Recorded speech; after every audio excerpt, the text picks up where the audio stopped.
going on, everybody? We're back in the shop, guys, for another build day. So, today we're talking about lifts, but I figured I'd show you what it looks like when I'm in the shop and drying everything out. Stay tuned, guys.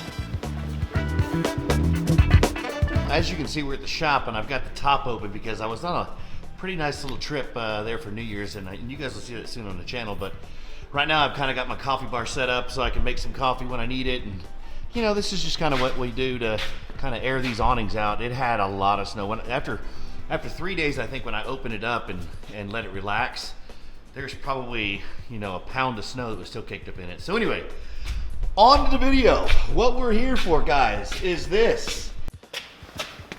Anyway, here it is. Zone Off-Road. I'm gonna sit down with y'all so we can go over this real quick. Everybody's been asking in the comments about the lift and send me messages what we're gonna do.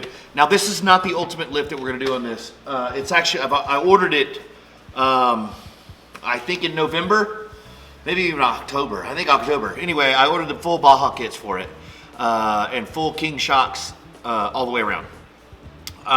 If you watch my channel and go kind of see some of the Gladiator content, the Raptor content, the Jeep content, you'll see that I kind of like to wheel a little faster and harder, and then when I'm overlanding, I still like to overland, like one of my favorite things to do in the world, but I like to do the more aggressive trails when we're overlanding. I'm not really a Forest Service guy per se. I mean, that's fine, but I like the adventure is adventuring, and I want to go on the trails that are super rough and that people don't normally go on. That's what I find adventurous.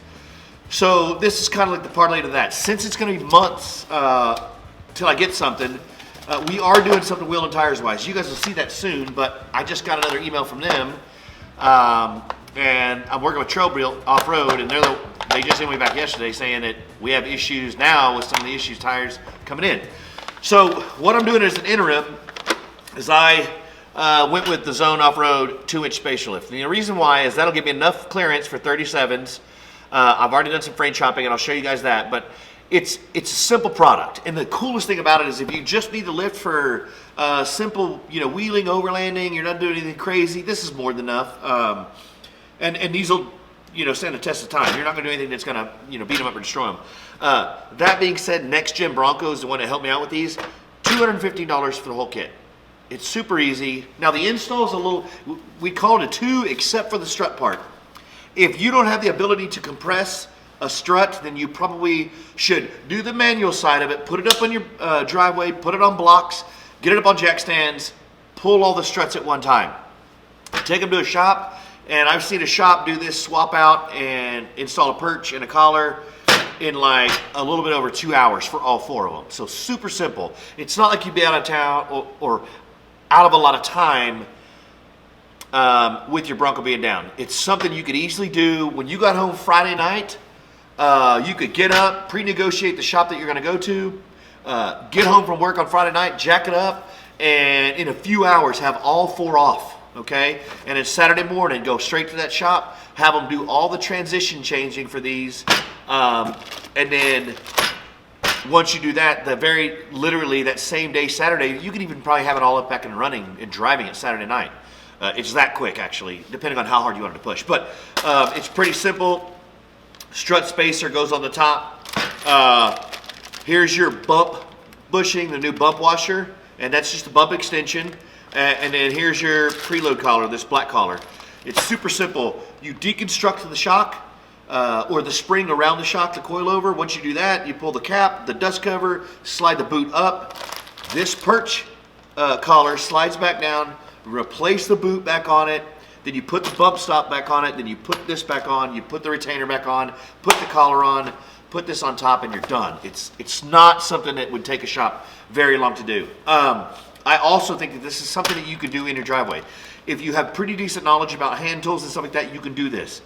There's some things that you're gonna need, a decent sized impact, you're gonna need some large sockets. I know the spindle nuts are 35, so you'll need that for sure.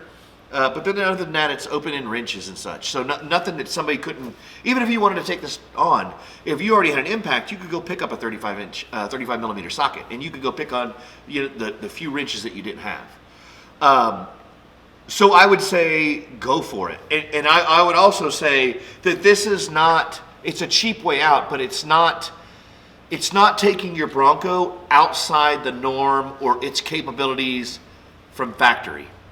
You're not stressing anything in a specific way where it's going to cause an issue and make one thing weaker than the other. It's just not, because the engineers build in a lot more free space than you would think, and so this 2-inch is just enough to get you up a little bit to be able to add 37s. And even with 37s, you may have a little bit of rubbing if you haven't done some of the chops at full stuff.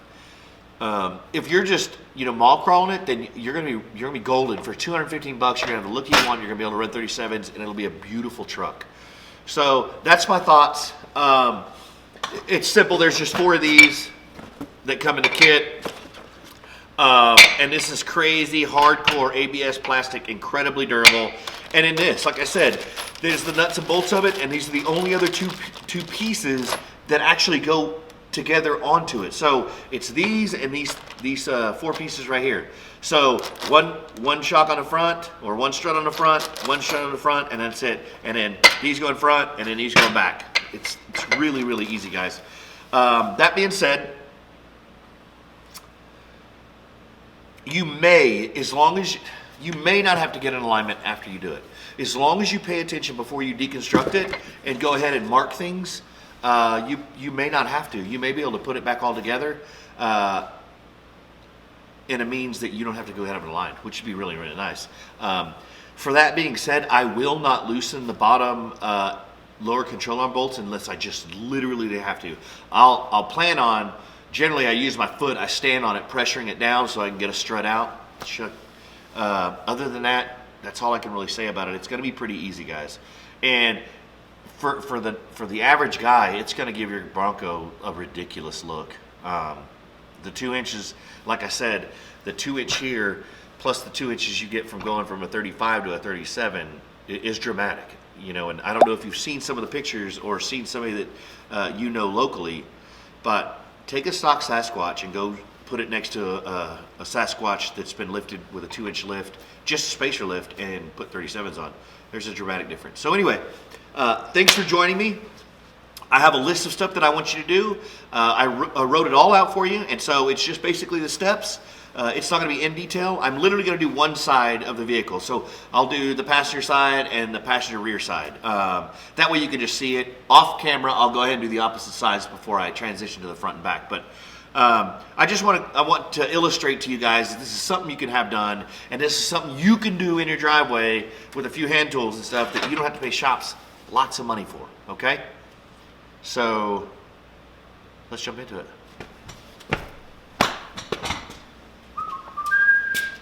What's first?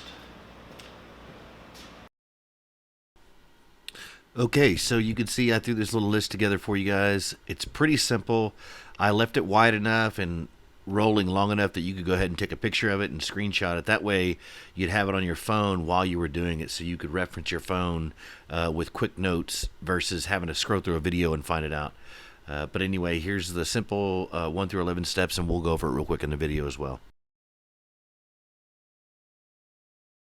Okay, so now we're in class. This is a good class, not a dirty class. We all use our heads here. Basically, I'm just telling you, it's a Zone Off-Road 2-inch strut lift. It's the front end only, and this is just the tools, and this is basically the steps that you're going to follow. Okay, and I'll do the rear the same way. Either way, it simply just states how we're going to progress through the front lift on, doing the front lift only on this Bronco. And so, obviously, I start with 1, but I don't start with block your tires in the rear, set your emergency brake, and then jack up the front and put the frame itself on jack stands. So you want to go ahead and pick the front of the Bronco up and make sure that when you pick it up and it's fully drooped out, your tires clear about 2 or 3 inches. Then go ahead and place your jack stands on the frame rails themselves, and that's where you're going to be. And the reason why is when you remove the tire, we remove the upper ball joint and let it sag to get the distance to pull the strut out. You want to be able to put some pressure on that lower control arm to be able to have room to get the strut down and out. So that's why you want it up that high. So trust me, jack the front of the truck up, okay? Make sure that when the tires are fully drooped out, you have several inches underneath them. That way, when you go ahead and pull this tire off and you break it apart from the upper control arm and it has the ability to droop, you have plenty enough room to droop it all the way down and get the strut out. But anyway, I will go ahead and attach this in a picture up and zoom in on the actual video so that you guys can screenshot it or stop it there, and it'll give you an illustration on what you're going to need for each step. So the very first step is sway bar end link removal. It's going to require a 9mm Allen wrench and a 21mm wrench. The Allen wrench goes inside of it. The 21mm takes the nut off. The Allen wrench is to hold the stud as you remove the nut. Number 2 is going to be remove the wheel speed sensor and brake line from the hub assembly. It takes an 8mm and a 10mm socket. I think the actual insert is an 8mm, and then the clamps and clips that go up on the arm and hold the brake line on are the 10mm. Now, up on each frame rail in the front, there's going to be 2 brackets, and those brackets hold the ABS line that you're taking off, and then again the brake line. So you'll remove those free, and again it tells you what it is. After that, there's the remove the brake line bracket from the frame using a 10mm socket. Number 4, loosen and release the upper ball joint. It takes an 18mm wrench and a 10mm. Again, the 10mm holds the stud, the 18mm backs it down. Once you've got it back down, leave it kind of at the base of the threads and pop it with the hammer. And when you do, and you actually pop the ball joint itself, it'll pop loose. And at that point, now you can go ahead and remove the, pull down on the upper control arm, remove that nut and let it free, okay? So when you do that, the whole assembly is now free falling from the upper control arm because they're attached like this. And when you break it loose here, it allows it to slag down like this, okay? After that, remove the tie rod with the front, with the 21mm wrench. On the front of the assembly is your tie rod, and all you need is a 21. Break that nut loose, pop it, hit it with a hammer, it'll come right out. At this point, when you've done that, it'll kind of be free hanging, so take a second jack or floor jack or some blocks or something and place it up underneath the control arm, and that way it'll hold it from sagging down for no reason. That way you don't stress anything for no reason. Once you've done that, this is when we go to the spindle nut, and that's that 35mm socket I was telling you about. Put the 35mm socket on, take it off, and then once you've removed that nut, it'll be still stuck in there. So you can take a mallet and hit it with a mallet or an air hammer and hit the end of that stud, and it'll back that CV joint back out of there. And I'll kind of illustrate some of this stuff so you'll know what I'm talking about. And then from there, remove top nut on struts. At the very top of the strut, there's 3 nuts. They're 15s. You pull them off. And then remove the bottom strut bolts at the very bottom of your control arm. They're 18s. Once you've done that, you are now at the point where you can put pressure down on it, start pulling the strut out, and you may have to lift the other control arm, lift it up a little bit to be able to rock it out this way, and then let that go, and you should be able to fully remove it. Now we're at 8. Remove the strut nuts, and you've pulled that out. Now you've got the complete strut out. Now, you'll see right here I have an asterisk. Be careful on the next step installing the spacer and new perch and bump, because again, if you're not comfortable doing it, you don't have a really good set of spring compressors, take it to a shop. Like we talked before in the intro, it'll take them a few minutes, that's it. And then right here it says, most shops can do the strut upgrade quickly and cheap. Seek professional help if you're unsure at all. Literally, if you're unsure, call a couple days ahead, line up a shop, and say, hey, this is what I've got. I'm going to bring you all 4 struts. This is what I'm going to have done. And they can knock it out super quickly. There's a couple cuts that you make on the bolts themselves that come out of the stock strut cap. You cut them down just so that they all lay evenly on the top of the strut spacer. Super simple. They can do it, I'm telling you. So again, remember, if you're not comfortable, take it somewhere. It won't take them long. Even if your vehicle's got to be down for a couple hours, you take them those struts, they'll do the exchange, do the upgrade for them, and then you'll come pick them back up, and then you can put the whole thing back together. In reverse, go back into number 10 is go back in reverse by installing. So obviously when you have it in that situation, when you're make sure that you look at the orientation of the strut and the spring before it's taken apart, and make marks, because in the directions you'll see that it says that those factory strut caps have to be rotated 180 degrees. And I would take the directions with you when you go to a shop to have them do it, so they can at least read it for themselves and understand what they're doing. That being said, reinstall, and then if you look in that pamphlet that comes with the box, it tells you what all the factory torque specs are. Go to that, and then that should be pretty simple. I mean, it's cut and dry pretty much. Repeat it on the other side. Now your whole front's complete. Go ahead and set it back down on the ground and make sure that you retorque everything in that, just to make sure that nothing moved or shifted when it was actually under the weight of the vehicle. And then the front will be a 2-inch taller. Super happy. That being said, once you've done that, you'll move to the back. The back is a far quicker process, but kind of the same. You support the axle, you pull the nuts loose, pull the strut out, do the strut upgrade process, and then you go put it back in, put the nuts back on, screw it all back together, and you're basically done. So, you're gonna see me do it in a speed process. We've kind of gone over it, and again, I'll take this picture and I'll link it in the video and give it to you, so at least you'll know exactly what nuts and wrenches and sockets you'll need for each process, okay? That way you can look at it, you can pause it and take a picture of it and say, okay, this is what I need. I'm taking this off. Oh, I need a 19. No going back and forth trying to figure out what socket and what nut. Either way, let's get busted on. 1, 2, 3.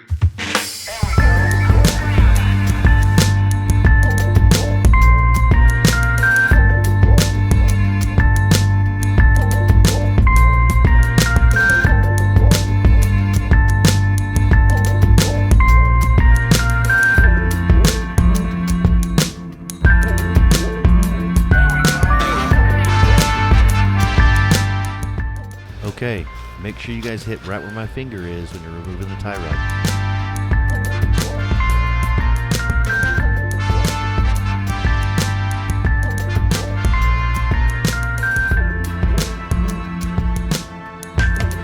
Okay guys, real quick note, when you guys are releasing the CV spline from this, you see what I did is I ran the nut back almost flush. It's just below flush of the end of it.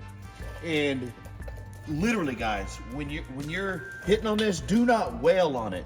Just solid hits. And it'll break free. Don't do any more than that. Literally just kind of hit it. You don't want to marl these ends, and you don't want to bevel it either and, you know, hammer down the edges. That's enough to get it to release, and you'll see that that gives you the distance you need to go ahead and release that CV axle from this end unit, and then that'll give you the ability to drop everything down and pull the strut out, okay? So remember, bring it out to about this far. Make sure that when you rub your finger out like this, there's a little drop off to the nut edge. So here's the stud, nut edge, okay? Okay, one thing I want to make sure that you guys do is make sure your sway bar end link is disconnected. As soon as it's up and out of the way, what I did is I put my foot right here and press down a little bit. It'll drop down, and when it drops down, lift the upper control arm out of the way, and it'll fall right out to you. Then, bring it straight to the table. And this is important, guys, okay? I want you guys to understand that I mark everything so that it's easy to remember and follow, okay?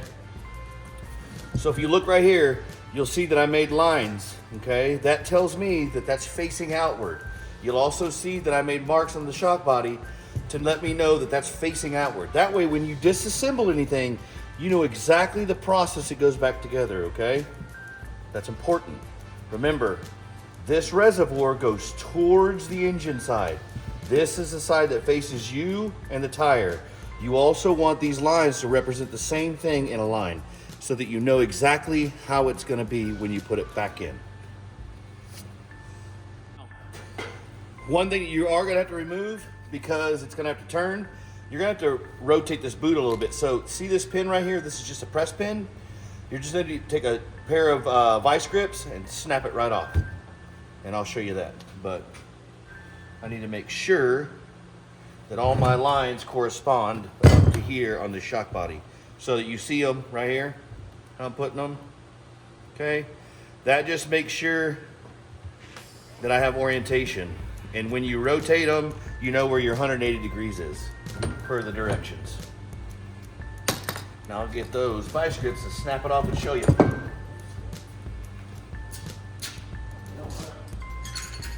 I wonder if I can just do it with a crescent. Let's see. Yeah, I'm gonna do it like this. Yep. That was just a crescent. All you do is pop it out of that. Super simple. Okay, so I use spring compressors or strut compressors to do it. Comfortable doing it. I did it a while. You can do that. You can get these for about 40 or 50 bucks at Harbor Freight, something pretty simple, but I've done it enough where I have a set. So anyway, I went ahead and compressed the spring and got it off a strut. So that's where we're at next. And I wanted to show you guys this real quick in case, you know, even if you're taking it to a shop and the shop is, you know, questioning some of the process, you can see how it goes. There's a retainer, a small retainer, it comes off first. The next thing is the boot. It comes off next, just like that. And then this little dust cap, we're gonna have to pry that off, okay? So, I'm gonna get something kind of with a blunt end, and we're gonna pry that off. And it doesn't take much. You're just trying to free it.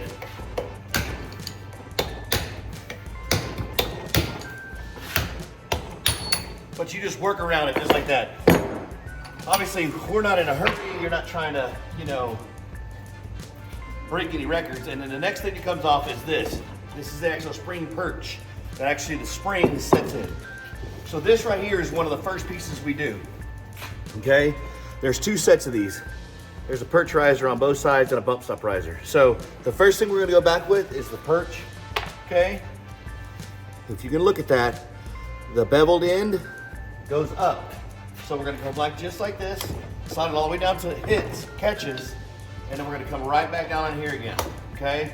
And so what we're gonna do is we're gonna look and make sure that we have it oriented the way it should be.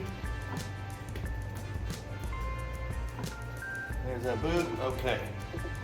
So now we're back where we should, okay? And then, real simple, now that you've got this back on, you want to go back down with this, okay?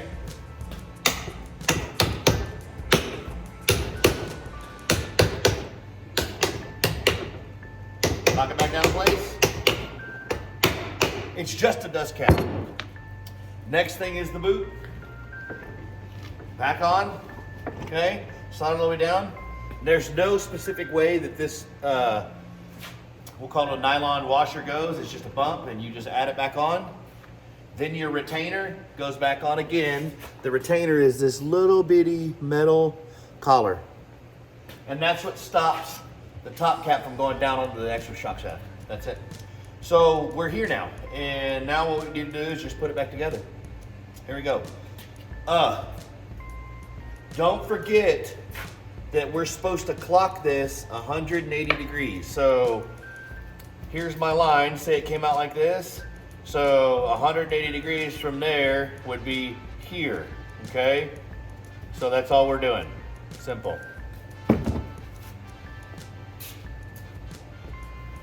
Okay, it's back together. You can see my lines all correspond again. Make sure that that's something you guys do. Obviously here and then right up the spring, it matters. Because when you put it back in, the taper is gonna be, if you'll look at this, the taper is towards the truck, right? So towards the frame. So if it goes in like this, the shock body needs to be towards, or this taper needs to be towards the frame. Other than that, we're almost done as far as the side. So now all you do is you take the shorter of these 10mm bolts in the kit, and you're gonna take them, and if you look, they're keyed. So you can just put them right in there and it locks them in. So keyed, that way you don't need, you know, obviously you don't want to wrench on them because they'll hold themselves. And then when you go back onto the collar, so if you look, let's see if I can flip it over. There's a stamped edge right here, this little stamped impression. That goes to the outside of the truck. So it's pretty simple. We know that this shock body reservoir, the little reservoir, goes towards the frame. So then you can orientate it pretty simply by looking at that. That would be the outside of the truck. So all you do, oh, you know what? We almost skipped one point. So, sorry about that, guys. Real quick, we need to mark these at 13/16 and cut them off at 13/16. And then we can go on with the top cap, then we can put it back in. So let's get that done real quick.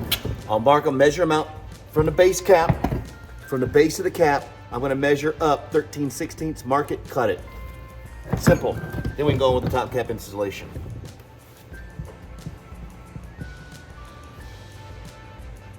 So just because I'm particular, I went ahead and marked the 13/16 on each one of them and ran the factory bolts back down to the base. That way when I cut them off, I can run those off and they'll fix the threads.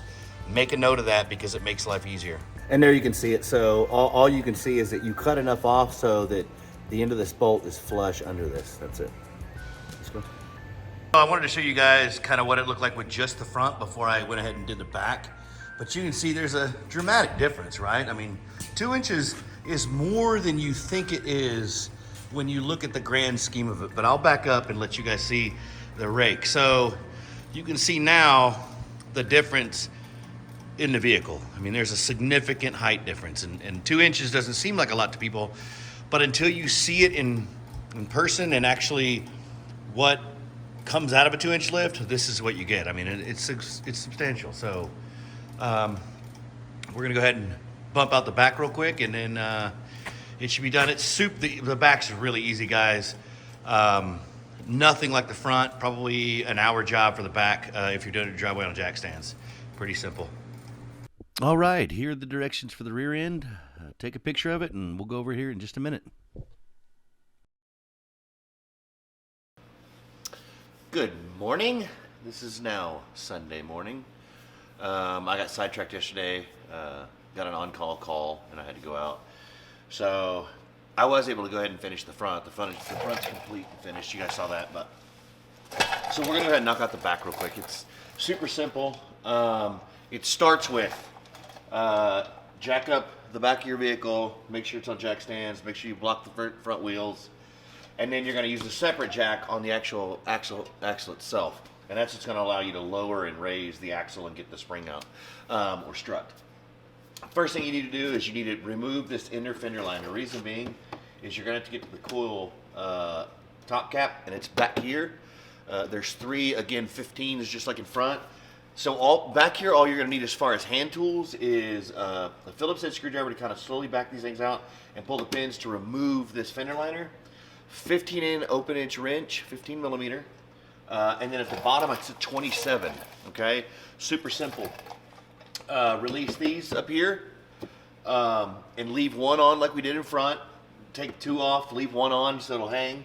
And then go ahead and pull and you don't need a box-in wrench to back up the 27. You just need a 27 socket to be able to get to the other side. And it's a self-locking nut. So you can just hit it from the backside, that bolt will come straight out. Once you do that, simply release the tension on the axle and let it droop a little. Take that last nut off here and it should come out. And then we'll go to the bench and do the same kind of thing yesterday. All you really have to do in the back is we'll release the tension, pull the top cap off, rotate just the metal bracket top piece, again, rotate it 180 degrees, and then install the new spacer perch, whatever you want to call it, the spacer perch, on top with the new nuts.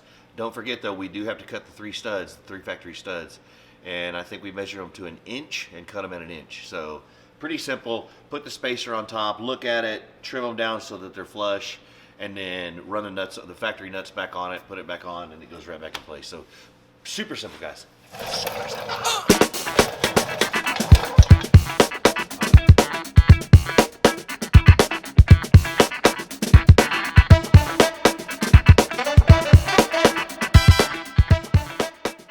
Okay, so now you can see, pretty simple. It's the same 15 millimeter bolts like we were talking about before, the nuts, and these are the ones I talked about. It's still got that, remember that capture pin you snap out? It's got one as well.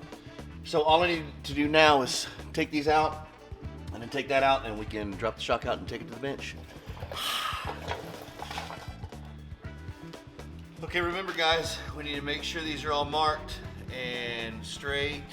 Don't get confused, there are some factory marks. They don't mean anything to you as far as what we're doing here.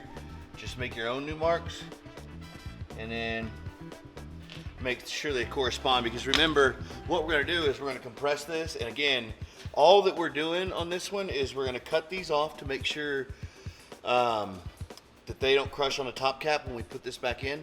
And then also we're gonna just rotate the metal piece, not the rubber, but the metal piece. So that's really it. So once you do that, we can put it back together, we'll go back in the other, put it back in there, and then go to the other side, and we're done. So let's keep going, man. So on these, let me get you up here a little bit. On these, there's no specific way. I mean, they orientate a specific way, because if you look at them, there's a slant, but nothing indicates, is what I was getting at. Nothing indicates which one goes where. But what you do want to know is you want to know that this slant is naturally going to be towards the inboard part of the truck. So that really doesn't much matter. What matters is getting the spring cap correct, because that's what orientates the spring. And if you don't get that spring, or you manipulate the rubber isolator that changes where the spring is, what'll happen is you'll end up getting spring bow when you put it back in there. So instead of your spring looking straight, it'll have a weird bow in it. And I'm sure you guys have seen it. That's what that's from. When you're looking at people's front ends and you look in there and you see the front spring and it's got a reverse bow or a forward bow or bow, that's what it's from. It's the isolator and a spring are in the wrong position. So when they're compressed, instead of compressing like a coil like this, they compress and bow. So that's why we do that.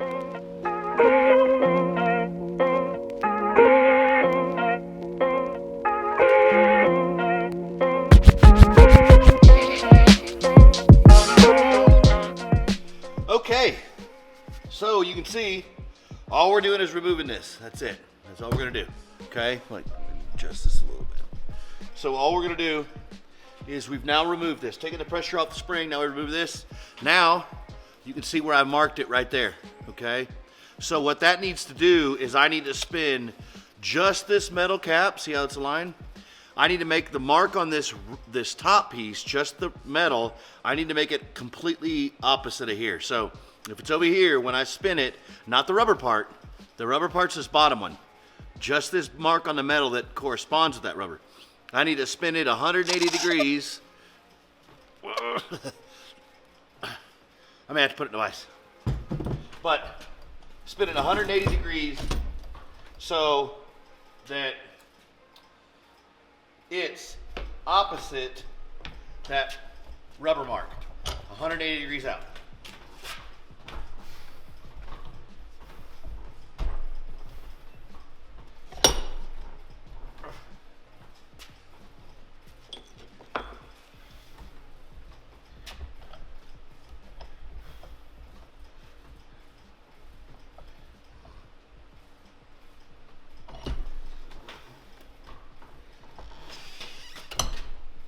Almost there. And it's kind of a little pain in the butt to get it all lined up how you want it, but once you do, that's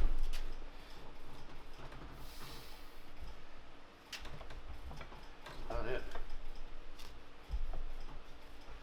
So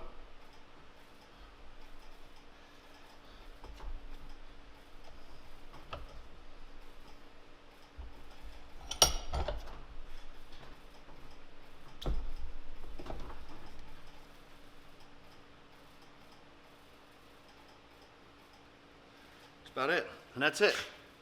All we do is rotate it directly across to here, and it just shows up and lines on that bolt. That way you understand the corresponding hole. When it goes back up in there, it's orientated the right way, because the spring perch and the spring capture is all in the same position.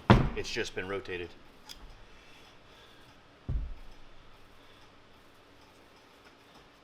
Hey guys, just a note on the rear, when you're doing the cut on the bolts, you can see I'm just taking off this little piece. If you just take off that smooth like I did up there, that'll be short enough for the cap to slip on it and not to come in contact with the top hat. Oh guys, so what do you think? Pretty happy with it. So, ideas on the install. It took me start to finish, all said and done. If you were to do it in one day, it took me 6.5 hours to do the whole thing. And that was doing the struts and stuff myself. Now, the one thing I will say is putting it on. If you don't get the struts exactly aligned the first time, you're gonna have to take them back out because they won't go into perch holes. So you'll have to take them back out and kind of adjust them again and put them back in. So I would keep that in mind. One thing that will help is if they're off just a little bit, when you get them in, you can take a large pipe wrench or something like that and kind of rotate them just a little bit. But if it's anything more than, say, 1/4 inch, you want to go ahead and pull it apart, loosen it, rotate the cap properly, and put it back on. The reason being is you don't want to bind anything, right? Other than that, I'm super happy about it. I just drove around the block. It drives just like it was normal. Nothing new. I did have one noise, and I came back, and it was where I was stepping on a dust shield, forcing the loader control arm down to get the strut in and out. Quickly fix that, but nothing. What I am excited about is the height. So these are the factory 35 bead locks, and so I basically got 40.25 now. It's 40.25 both front.